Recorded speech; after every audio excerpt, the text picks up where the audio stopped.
Located in Rochester, New York, is the Strong's National Museum of Play. And of course, play includes video games. So at the Strong's National Museum, they have the Hall of Fame for video games. And they've been doing this for like the last 10 years, and it's 2025. So now it's time to vote for the next wave of games to be inducted into the Hall of Fame. And on that list is Quake. Now, I love Quake. I played a ton of Quake, but the question isn't necessarily what was your favorite game or what is the best game. The question is, which of these 12 games had the most influence on popular culture and, of course, the gaming industry as it has unfolded for half a century now. So, I like Quake, but let's take a look at the other 11 games that are on the list. Okay, first up is GoldenEye 007. Now, this featured Pierce Brosnan, who was our 007 from 1995 to 2002. Essentially, he was in 4 of the Bond movies and was able to make the cut to be into the N64 game. Now, this game is interesting because it was released shortly after the N64 itself was released, and one of the most confusing things, to say the least, is how in the world you're supposed to hold an N64 controller, and there's strong opinions on both sides, or all 3 sides, or all 4 sides, however you want to look at that.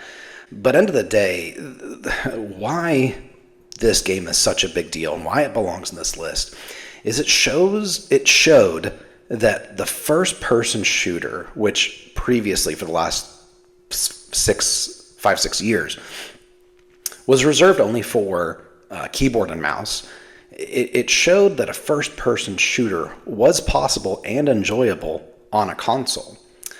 So that's really its biggest impact that it has brought to the gaming industry, because if it wasn't for GoldenEye, we probably wouldn't have Fortnite or Call of Duty. We wouldn't have these first-person shooters. So it really opened up the possibilities of first-person shooters being viable on a console. Okay, next is the Tamagotchi. And again, if you were a 90s kid, you're probably immediately freaking out about the Tamagotchi. So Tamagotchis were basically electronic pets that you would have to keep in your pocket and tend to. You had to take care of it every single day, whether it needed to eat or it needed to go to the bathroom or it needed change or it was too hot or too cold. Classrooms were beeping constantly because of the needs of these little electronic animals. But overall, it really ushered in a time for us to accept about having portable gaming with us at all time. This was a big deal brought on by the Nintendo Game Boy and the other, handheld classics. But it really did set the stage to have a pocket-sized game in your pocket at all times, which is what we experience today by having our smartphones. Okay, next is Quake. So, released the same year as Tamagotchi, 1996, came Quake. And Quake was kind of it's the same developer that developed Doom. So, you could see a whole lot of similarities, but it was kind of the next level of what kind of pseudo 3D gaming could be like. It was a very unique game as well, as the music was done by the band 9 Inch Nails. So it was really kind of pushing the envelope of, what games could have and how games could be intertwined into popular culture. Much like Doom, it was a very dark game. A lot of games that were kind of hated by parents at the time, but enjoyed by kids and young adults and high schoolers, middle schoolers. It was just very edgy to play such a game like that. But either way, as we look at the contributions that that Doom made, Quake really kind of took us to the next level of this concept of an online multiplayer game. And much like Doom, you would be able to play over a phone line, which was great until mom picked up the phone to, call grandma or something, then you would immediately get kicked off the game. But Quake really took that multiplayer to the next level. Okay, next is an arcade favorite, Frogger. Frogger was released by Sega in 1981, and it was almost the game that didn't happen. Frogger was pitched to Sega, and the executives at Sega said, I just don't think so. I don't think this game is going to be a success. And you have to remember that at the time, the big popularities was your space games. It was space game, space game, space game. Like that just was the formula for success. But that said, the space game theme was starting to get kind of overdone. So Elizabeth Falconer was on one of the crew members at Sega, and she said, you know what, hang on, we need to learn our lesson. Let's look at, at that time, a non-space game was usually there was a line waiting to play for that game, such as like Pac-Man or Miss Pac-Man. They were games that women would line up to. So Elizabeth Falconer believed that this was going to be another one of those big hits. So she brought it back from the brink, and turns out it's actually Sega's most successful arcade game, bringing in $500 million in revenue. So it's a really great that she spoke up and got Frogger to make it into the arcades. And again, that's kind of its major contribution, is it widened the gender gap and the age gap between games, and it just kind of broke up the space theme that was just repeated over and over and over again. Okay, the next on our list is Age of Empires. This was released in 1997, and one of the great things about this game is it was a new game engine. And to put this, to kind of explain this better, is it allowed for a ton of sprites to be on the screen at one time. Okay, so essentially like a sprite is like your video game character, right? So if you take, Mario Brothers, for example, Super Mario Brothers, Mario is a sprite, the Goomba is a sprite, the Koopas are a sprite, each individual brick is a sprite.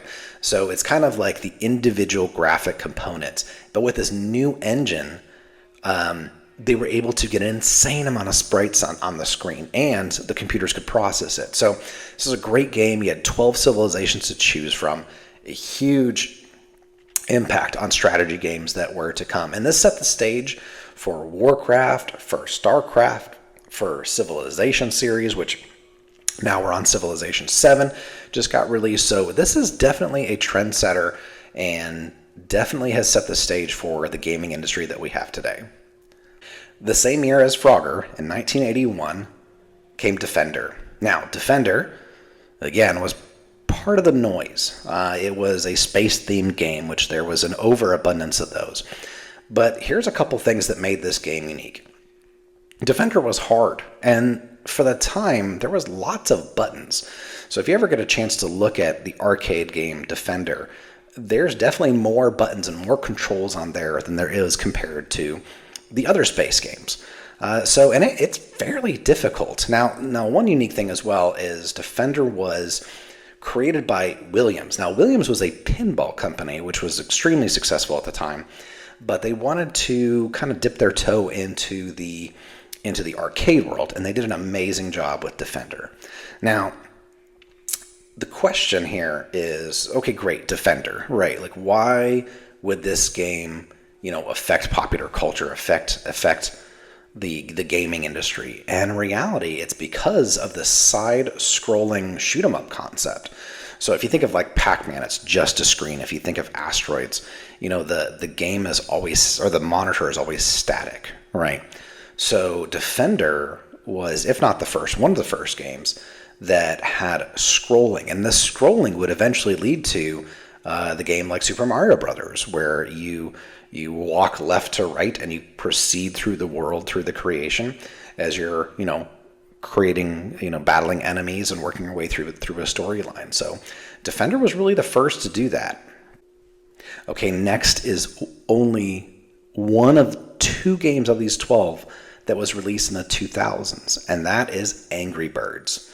So Angry Birds has had 2 movies, it's had 3 billion downloads, so you can imagine that this game is and was a big deal. one of the ironic parts of the game is when they were trying to decide who the enemies were going to be against the birds. This was in the year 2009, which was one of the height of the very much covered by the news and very concerned swine flu. So the developers of the game chose the pigs to be the main enemies, which fit in well for the culture at the time. But besides that, Angry Birds really showed that cell phone games were a force to be reckoned with, that they really belonged in the halls of fame alongside the consoles and the arcade games, whether it be retro or modern. It showed that there was some flexibility with uniqueness. It was something more than just your match 3 typical cell phone game. It was new, it was unique, and apparently had enough content and enough source material to make 2 movies out of. Okay, now the oldest on the list is Mattel Football 1977. So this game goes way back, but this game really set the stage for portable gaming such as the Game Boy and other handheld devices. It also solidified the sports genre amongst, again, the noise of the space-themed games. It was not expected to do this well. It was primarily sold by Sears, pretty much as a toy, obviously Mattel being a toy company. But 500,000 of these units sold in just 8 months, which was way beyond expectations. Okay, the second game in the year 2000, or beyond the year 2000s, is Call of Duty 4 Modern Warfare. Now, this game has a special place in my heart, and I'll kind of explain that because that's part of what made this game such a big deal. So you have to remember this game came out in 2007, and at the time in American culture, there was quite a bit of American patriotism, being 5 years after, 9/11.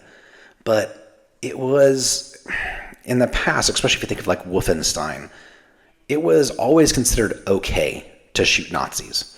Right, it was always considered, if you think of all the games from the past, it's like, okay, well, if you're going to shoot at people, if you're going to kill people, right, well, at least they're Nazis, right? So the World War I, World War II themed had really kind of been, much like the space games, really drawn out, really kind of overdone. So Modern Warfare brought us into Modern Warfare, which the theater for these battles was in the Middle East and in Russia. So this was a game that everybody kind of jumped on because it was a break from the World War II, just generic theme that had been done aplenty. Now, what did this game do? Like that is unique in itself that it was able to do that. But we entered into a time with this game where we had robust storyline, a fantastic plot, fantastic character development. In the sequel to this game, Modern Warfare 2, you had already developed a lot of the main characters. And in the second iteration of this game, grown men would cry at the end when Ghost dies. And that really, it got you. It cut you deep when that happened.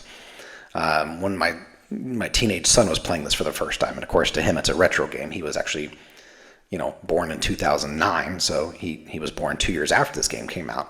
And when I saw him getting to that point in the game, I kind of half jokingly said, "Hey man, I'm here for you." And he suddenly realized, what was about to happen.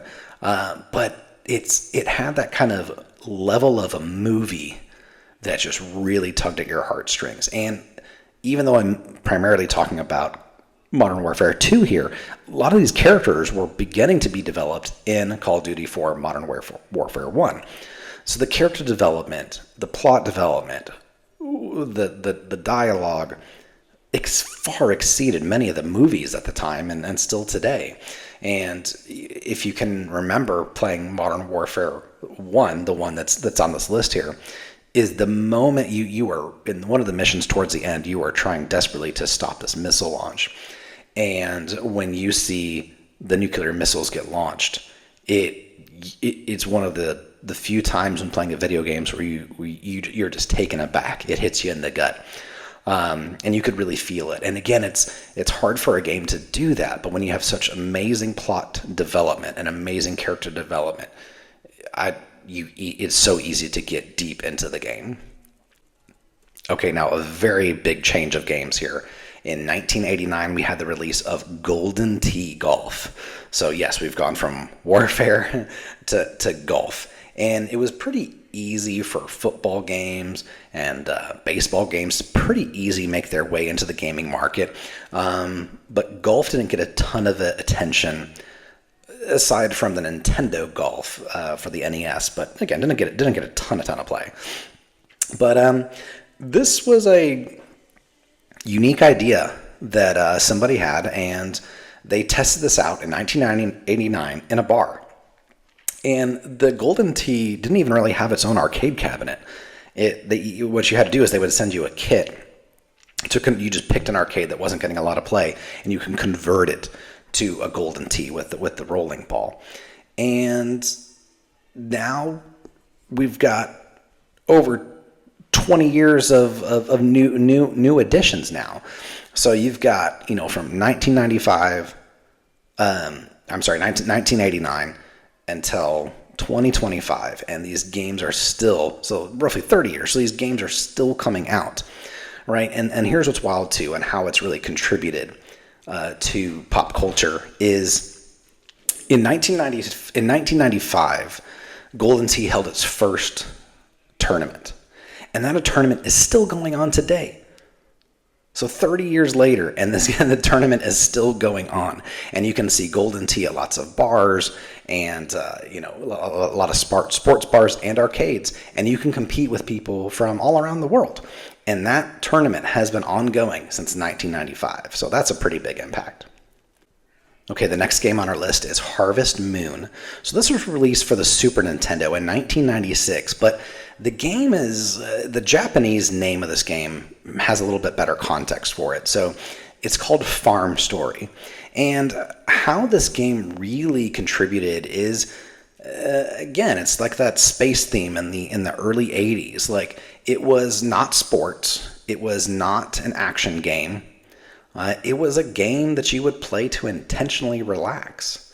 And, there's 200 million Americans play video games, so roughly 2/3 of the country play video games. But sometimes you get done with work, you're ready to come home, and this may not always be an appropriate day to play a sports game or to blow stuff up. So essentially, Harvest Moon, Farm Story, is kind of like doing chores. It's basically like doing chores in a video game. But you get rewarded, and you get to do tasks. You get to have ownership of a farm. You get to have ownership, and again, you really kind of get into the storyline a bit. So it's a very unique game for the time, and really brought in people to play video games that weren't necessarily into the violence or hyper violence or sports, but just to kind of play a game to relax. Okay, the final game on our list is NBA 2K. So this was actually released in 1999, and it was released on the Sega Dreamcast. Now, the Dreamcast was probably one of the better systems. For its time, it was a phenomenal system. But Sega's attempts at marketing were constantly getting smothered out by Nintendo, so not a lot of people got to play this on the Dreamcast. So a lot of people didn't play this one, but a lot of people definitely play it today. So we have NBA 2K released in 1999. Today we have NBA 2025. So this is the 25th version of this game that has come out. So that is an amazing staying power to have a game concept that has stayed that long and kept the interest of people for that long. Its focus was, even by 1999 standards, on the Dreamcast, and that's, again, the Dreamcast having really superior graphics processor, is their goal was to have hyper realistic graphics. And then another part too is they were able to represent actual players. So it wasn't just Team A versus Team B, or even just naming the team's actual basketball teams. You could pick real players that were actively involved at the NBA at the time. So this was a really big deal game, and it has had, again, incredible staying power, now being the 25th version that is available today in 2025. We would love to hear from you. Post in the comments below which of these games belongs in the #1 spot for the most influential game.